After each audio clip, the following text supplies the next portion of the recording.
Like, I was really young at that point in time.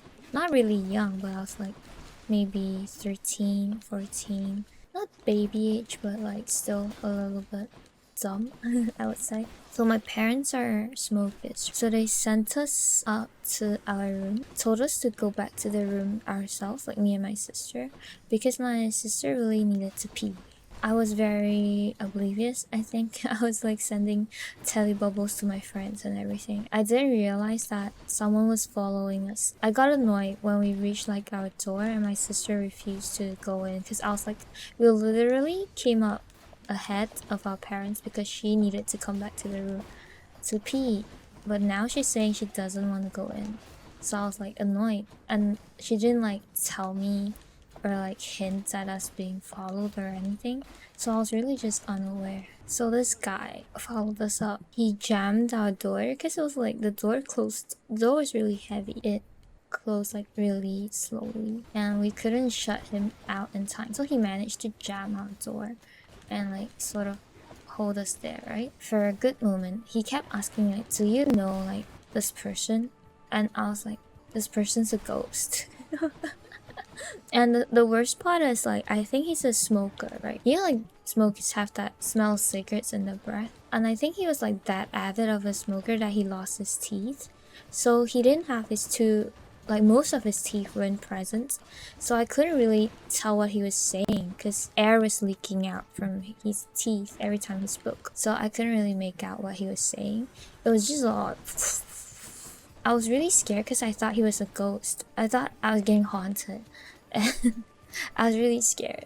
I made out like, have you seen Sally or something along those lines? But it turns out he was asking if I had my passport and my IC. I think he was trying to rob me. But because I didn't understand what was going on, right? So I just kept saying, no, I have not seen no Sally. And I kept praying. I was like, oh my gosh, Jesus, please exorcise this ghost, get him away from me. And in my head I was so scared. I actually thought he was a ghost because he kept asking me like, have you seen Sally? And I was like, my goodness, I'm being haunted, please leave me alone. And it turns out he was a real person because then I realized that he was trying to rob me. After he was like, do you have your passport and your IC? And I was like, no, obviously they're like with my parents, right? Why would I, a 14-year-old, carry around my own important documents? Crazy. So I just told him, no, I don't have it. They're with my parents. If you want it, you can go ask them for it. I wasn't as scared after I realized it wasn't a ghost. I was terrified when I thought he was a ghost. And Sally is a meme. A ghost that wants my passport. Yeah, that was like when he asked for it. That's when I realized I was being robbed. But then like my dad came up. And the funny thing is my dad saw him follow us up. But he didn't come up immediately. He wanted to wait for my mom to finish smoking before he came up. So we could have been saved earlier, but my parents just have no sense of danger or urgency, I guess. But when he came up, the guy ran away. So I was just like, oh, maybe he's an inexperienced robber. It was really odd. A little traumatized because I was still like getting the after effects of when I thought I was being haunted, right? It's happening to me in a Malaysian hotel, just like the ghost stories that everyone else tells me. My mom brought me to get a massage, but it hurt really bad. And at that point, I just wanted to go back to bed.